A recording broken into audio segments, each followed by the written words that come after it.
یہ جو آپ کہتے ہیں نا اس کا مطلب ہے، یہ مطلب آپ نے اپنے دماغ سے نکالا ہے۔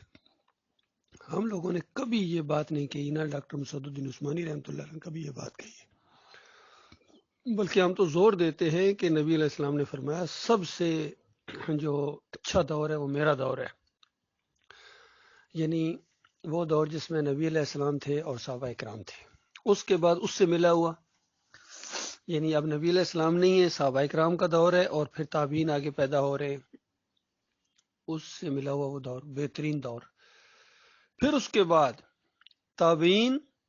اور تبع تابعین، اس طریقے سے معاملات آئے، یہ تقریباً 3 صدیاں،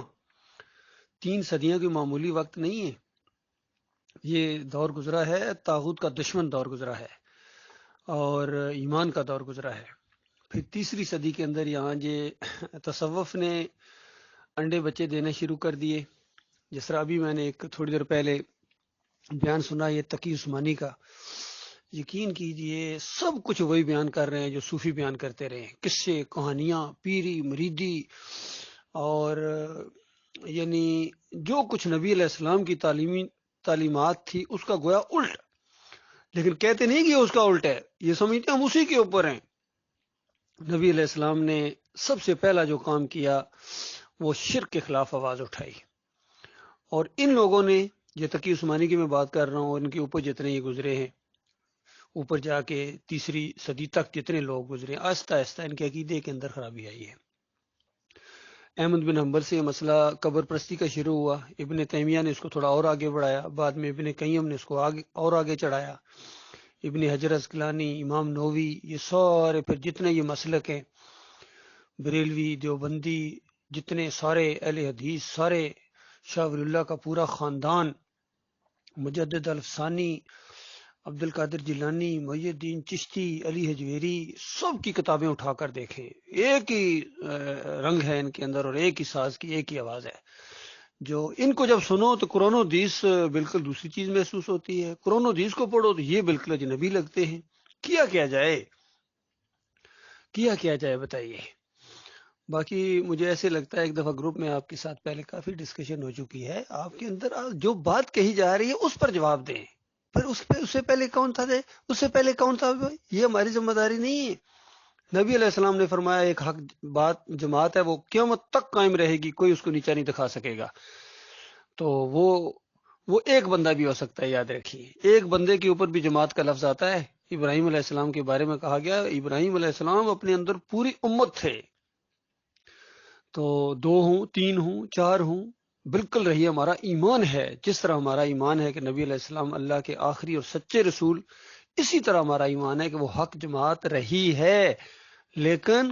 اعلیٰ حضرت اس میں شامل نہیں تھے، ابو العلا بھی اس میں شامل نہیں تھے، یا ڈاکٹر اسرار یا تقی عثمانی، یہ وہ گروہ نہیں ہے،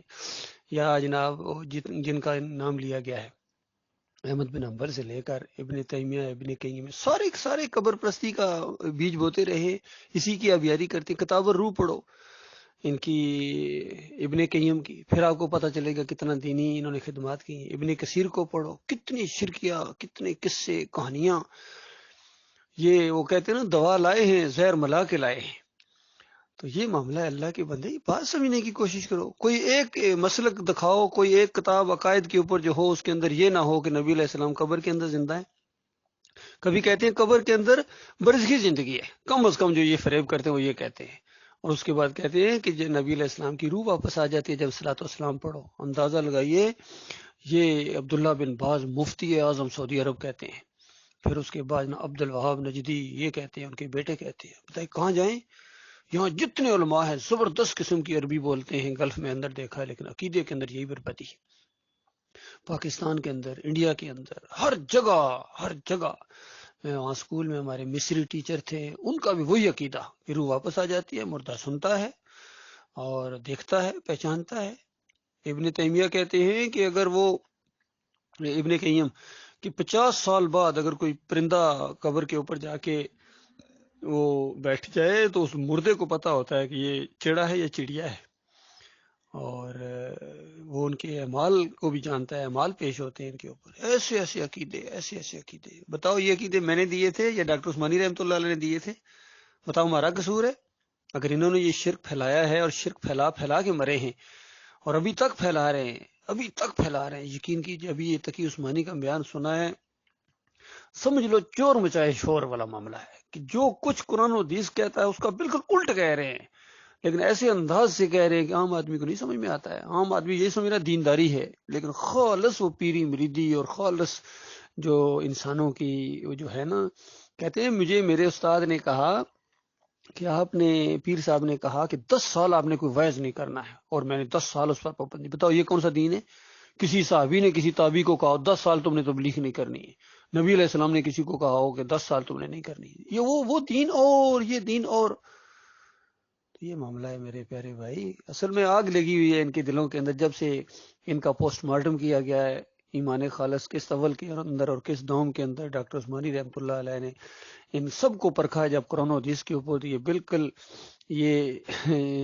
کھوٹے سکے ثابت ہوئے ہیں اور رہنما نہیں، یہ ٹھگ تھے، انہوں نے راستہ مارا ہے. اب ان کی جو بھی حمایت کرے گا کسی طریقے سے اس کے اندر دین کی رمق تک نہیں ہے، وہ طاغوت کا پجاری ہے، طاغوت کا پرستار ہے، اور انہی کے ساتھ ان کو ہمیشہ کی آگ کے اندر رہنا پڑے گا.